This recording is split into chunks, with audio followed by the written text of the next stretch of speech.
राणा प्रताप को राणा बनाने का काम यदि किसी ने किया हो, अंधे राजा को लक्ष्य भेदन की ओर किसी ने उन्मुख किया हो, किसने किया? आगे की बात हमारे नेहरू जी वाले अध्यक्ष जी बताएंगे, वो सब अब जानते हैं। 4 बांस 24 गज अंकुल अस्त प्रमाण ताबू पर सुल्तान है मच्चू को चौहान। और राणा ने जब संधि प्रस्ताव भेजा हल्दी घाटी के युद्ध के बाद, याद रखिए हल्दी घाटी का युद्ध अनिर्णित था।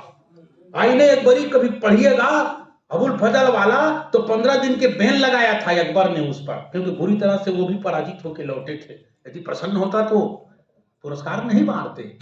लौटने के बाद उनकी भी बहुत क्षति हुई थी, 8 मील पीछे हटे थे हल्दी घाटी से राणा प्रताप। तब उन्होंने कहा, उसके बाद वो खास की रोटी की जो बात करते हैं, तो पत्र लिखे थे, उन्हीं का ओरिजिनल पत्र था, उन्हीं का भतीजा दमाम पृथ्वीराज नाम का अकबर के दरबारी कवि थे। देखो कवि का क्या महत्व होता है। तो जब भी वो अकबर को सजदा करते थे तो पगड़ी को वैसा उठाते थे और सिर को झुकाते थे। अकबर ने कहा, भाई आप सर झुकाते हो पर पगड़ी को क्यों उठाते हो?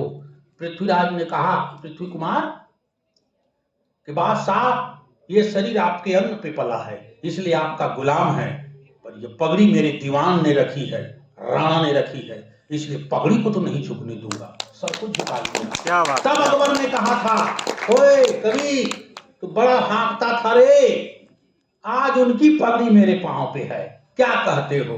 तब उन्होंने कहा, सांगी का लगाते थे हस्ताक्षर, बोले यदि आपका आदेश हो तो मैं पूछ के देखूं? बोले पूछ देखो, सच है ये बोले। तब उन्होंने जो पंक्तियां लिखी थी, 2 पंक्तियां कवि की, राणा प्रताप के विचार बदल दिया। उन्होंने कहा डुप्लीकेट घोषित कर दो। हमारे कवि ने वर्णन किया, और ये भाव किसने जगाया, जन जन तक किसने पहुंचाया? हमारे जन कवियों ने पहुंचाया। राजस्थानी में पंक्ति देखिएगा, अरे घासरी रोटी ने जग बन बिलावन ले भागो, नान्हा सयमरिया चीख पड़ो, राणा रा सोता दुख जागो, हूँ लड़ू घड़ो हूँ सहू घड़ो, मेवाड़ी शान बचावन ने, मैं पाछ नहीं राखा रण में बैरारा रगद बहावन ने, जद याद करूं हल्दी घाटी आंखा में रगद उतर आवे, सुख दुख साथी चेतक रो सूता साहू जगा जावे, या सोच हुई या तूक तड़क, राणा रा भीम बजर छाती, आंखा में आंसू भर बोलो मैं लिखसूं अकबर नए पाती। तब वो अंत में वही लिखा 2 पंक्ति कवि ने लिखा। फिर मैं क्या सुन रहा हूं दीवान, बादल के छोटे से टुकड़े ने सूर्य को ढांप लिया, आज सिंह सियार के यहां सोने चला जा रहा है, क्या ये सच है? कहो तो मैं डुप्लीकेट घोषित करूं।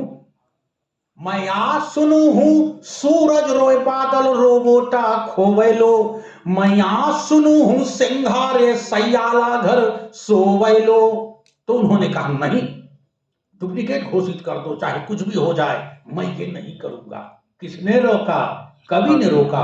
फिर आगे उन्हीं कवि ने फिर गान किया, फिर लड़ा, फिर किला प्राप्त किया, लिल्ला घोड़ा रायसवार चमके मेवाड़ी तलवार, हल्दी घाटी में पीली माटी में, खड़खड़ खड़खड़ खाना खड़का, धर धर धर चेतक दौड़ा, 3 तरफ सो हमला सुन लो, गिन गिन बदला लेना, आदि आदि जो रचना किया हमारे वीर पुरुषों के बारे में और कई चीजों के बारे में, इस दुनिया जहान में जो कुछ विकृतियां आ रही है उनके बारे में किसने किया?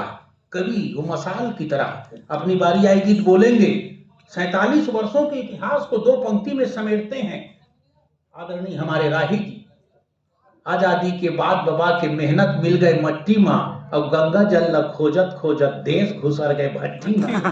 क्या बात है, देश आजाद होगा, गंगा जल का पान करेंगे। 1946 तक जो हिंदू मुस्लिम दोनों एक साथ आजादी की लड़ाई लड़े, आजादी मिलते ही तलवार खींचकर एक दूसरे के विरुद्ध खड़े हो गए, खूब खून खच्चर हुआ, अखंड भारत का खंड हो गया।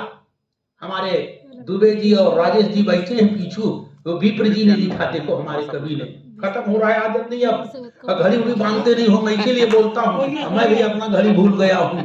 हिंदू मुसलमान माना रे भाई के व्यवहार, एक बरोबर जाना रे, लखपत देश स्वतंत्र भये और बड़ दुख ला गांधी भये जुर्मिल के अब जिया जुड़ावा चाइना के बंसी बजाना रे हिंदू मुसलमान माना रे।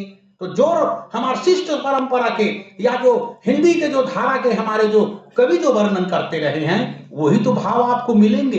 इसलिए हमारे युवा वर्ग और हमारे जो कवि हैं युवा वर्ग प्रशिक्षण की बड़ी आवश्यकता है। आदरणीय पढ़ते हम भी पढ़ते हैं तो अरुण निगम जी, संजीव जी और राजभाषा आयोग की ओर से बहुत बढ़िया काम किया जा रहा है और अच्छा किया जा सकता है। भट्टभाई जी, संजीव जी हैं उस विषय के जानकार और आपके पास वो अपलोड करने का मसाला है, ये माध्यम है। तो मैं ये जरूर निवेदन करूंगा ये जो युवा उत्सव मनाया जा रहा है कि जितना हो सके आप अपने यहाँ के प्रकाशन का आप गूगल पे लोड करवाइए, जरूर आएंगे, अच्छा प्रतिसाद मिलेगा। और ऐसे इस महाकुंभ में भाई आपने हमें याद किया, इसके लिए साधुवाद, क्योंकि हम राव झांव की स्थिति में रहते हैं, आपके बीच आ गए, ये बड़ी बात है। हमारे खड़े जी से लेकर के मस्खरे जी तक होंगे, एक मस्खरे कभी भी है ना, तो सब आए हैं भाई। जिनका उल्लेख नहीं होगा क्षमा कीजिएगा, इधर से बारी बारी से उल्लेख होगा। सबको साधुवाद। जय हिंद, जय जगत, जय छत्तीसगढ़। बोलो छत्तीसगढ़ महतारी की जय।